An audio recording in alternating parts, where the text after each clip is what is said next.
Today, we're going to dig into an idea that's over 2,000 years old, but honestly, it feels like it was written for this exact moment. It's a blueprint for resilience, for real grit, for looking at what feels like an unavoidable fate and just refusing to back down. I mean, it's a question we all run into at some point, right? When everything seems to be going wrong, when the odds are just stacked against you, do you have to accept it? Is that just your destiny? Or is there another way? Can you, through sheer, relentless effort, actually rewrite the script? So this single line, this incredibly powerful piece of wisdom from the ancient Tamil text, the Tirukkural, is going to be our guide today. Just think about that for a second. It doesn't just say we can endure fate. It says we can make fate turn tail and run. And that, well, that is a pretty radical idea. Okay, so at the very heart of this philosophy is this epic battle, a real conflict between two massive forces that are constantly shaping our lives. On one side, you've got this concept called Uj. You can think of it as destiny, fate, the hand you're dealt, or, just plain old bad luck. It's all that stuff that feels completely out of your control. But then, on the other side, you've got Alvanai, and this is the good stuff. This is human will, it's grit, it's that relentless, unyielding effort. And what the Qural argues is that, yeah, Uj is powerful for sure, but Alvanai is the one force that can actually overpower it. So, how do you actually do it? This isn't just about, thinking positive thoughts. The text gives us a very specific two-part game plan for making destiny retreat. First up, Ula Vendry. This is all about your mindset. It's not about pretending things aren't tough. It's about a disciplined choice to work without despair, to refuse to let that little voice of hopelessness take over. You have to channel every last bit of your mental energy into solving the problem, not feeling sorry for yourself. Then there's Thazadu. This is the physical part. It means you get to work, right now, without delay, without dragging your feet. It's about immediate, tireless, persistent action. You need both. The mind has to be strong and the body has to be in motion. And when you combine those two things, that's when you achieve Upacome. The imagery here is just incredible. It doesn't mean you just scrape by. It means you make your opponent, in this case, fate itself, turn around and run away. You literally see its back. Now this all sounds pretty epic, right?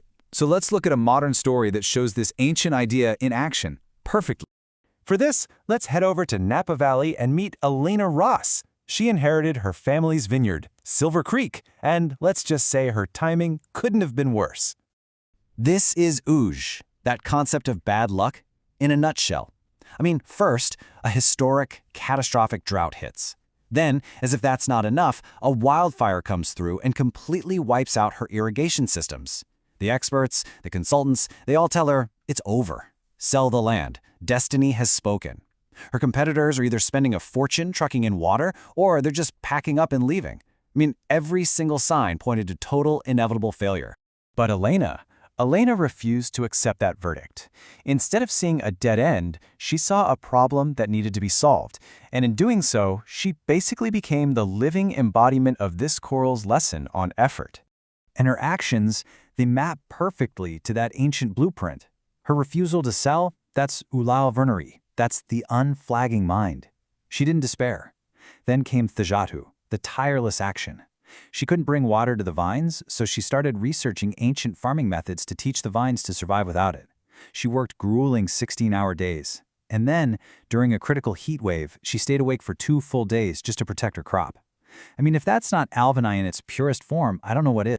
So, harvest season finally rolls around. After all that back-breaking work, what was the result? Well, at first glance, it really did look like fate had won after all.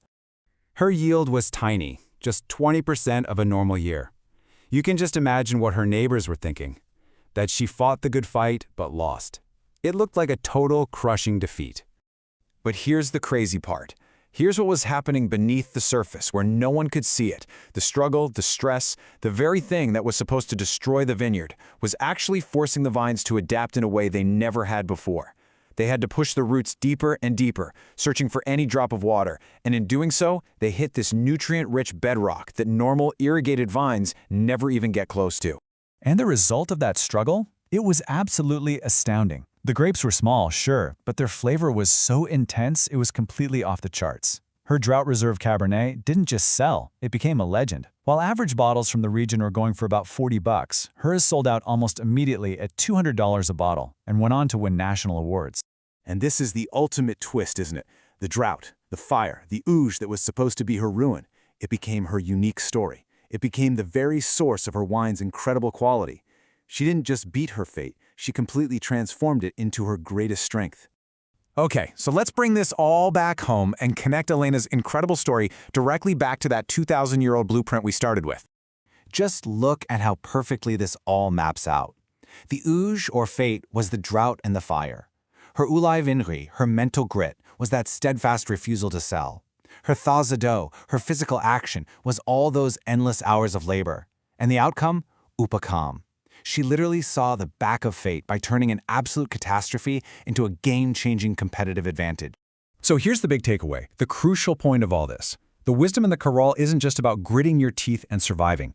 It's about working with such a focused, relentless intensity, both mentally and physically, that you can actually take the forces working against you and bend them in a completely new direction.